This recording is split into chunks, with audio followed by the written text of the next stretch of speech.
Assalamualaikum warahmatullahi wabarakatuh.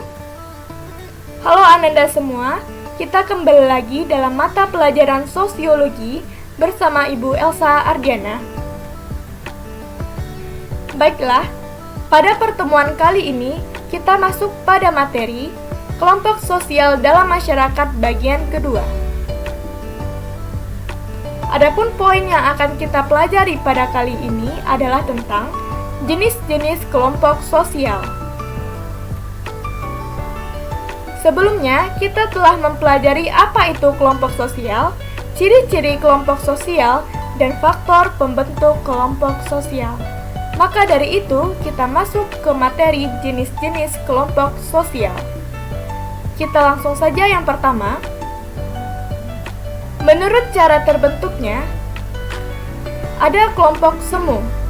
Yang dimaksud dengan kelompok semu adalah kelompok yang tidak direncanakan, tidak terorganisir, tidak ada interaksi secara terus-menerus antar anggotanya. Perhatikan gambar berikut.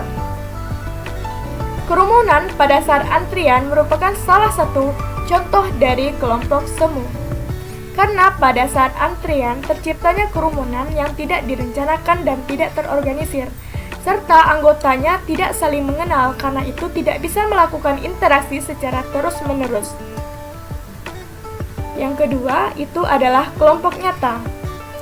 Kelompok nyata merupakan kelompok yang terencana, terorganisir, dan anggotanya saling berinteraksi secara kontinu.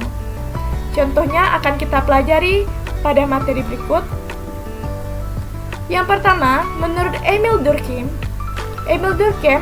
membagi kelompok sosial menjadi dua, yaitu solidaritas mekanik dan solidaritas organik. Apa itu solidaritas mekanik?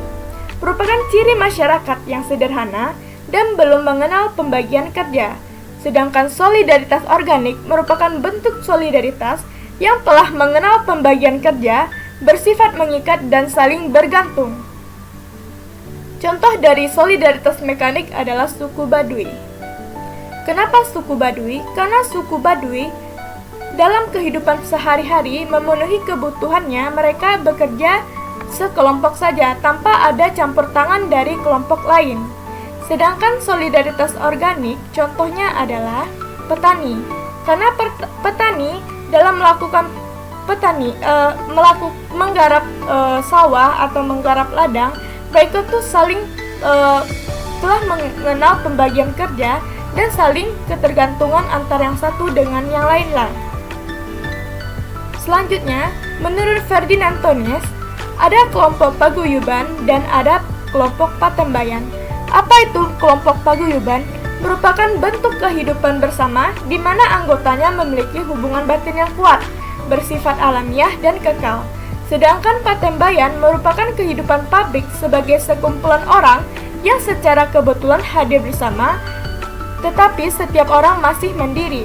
Contoh dari paguyuban adalah rukun RT atau RW, sedangkan patembayan merupakan partai politik.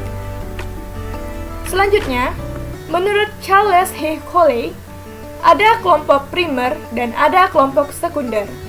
Kelompok primer merupakan kelompok yang ditandai dengan kerjasama dan pergaulan yang bersifat intim atau dekat, sedangkan sekunder merupakan kelompok yang ditandai dengan bersifat formal dan tidak pribadi dan berciri kelembagaan.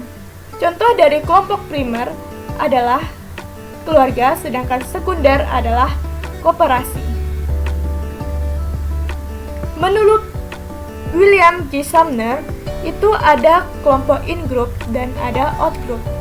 In-group merupakan kelompok sosial tempat individu mengidentifikasikan dirinya, sedangkan out-group merupakan kelompok sosial yang menjadi lawan dari in-group. Contoh dari in-group adalah kesadaran mengidentifikasikan diri seseorang. Misalnya, saya adalah orang Bukit Tinggi, jadi saya bangga menjadi kelompok orang Bukit Tinggi, misalnya. Out-group contohnya adalah rasis. Kenapa rasis? Karena dia membedakan dan adanya prasangka lain dengan kelompok lain gitu, yang bukan kelompok dia. Selanjutnya, menurut pencapaian tujuan, itu ada kelompok formal dan informal. Kelompok formal adalah memiliki peraturan-peraturan yang tegas dengan sengaja dibuat untuk mengatur hubungan antar anggotanya. Sedangkan informal terbentuk karena pertemuan yang berulang-ulang dan memiliki kepentingan dan pengalaman yang sama. Contoh dari kelompok formal adalah PGRI, sedangkan informal adalah klik. Baiklah, terima kasih sudah mendengarkan.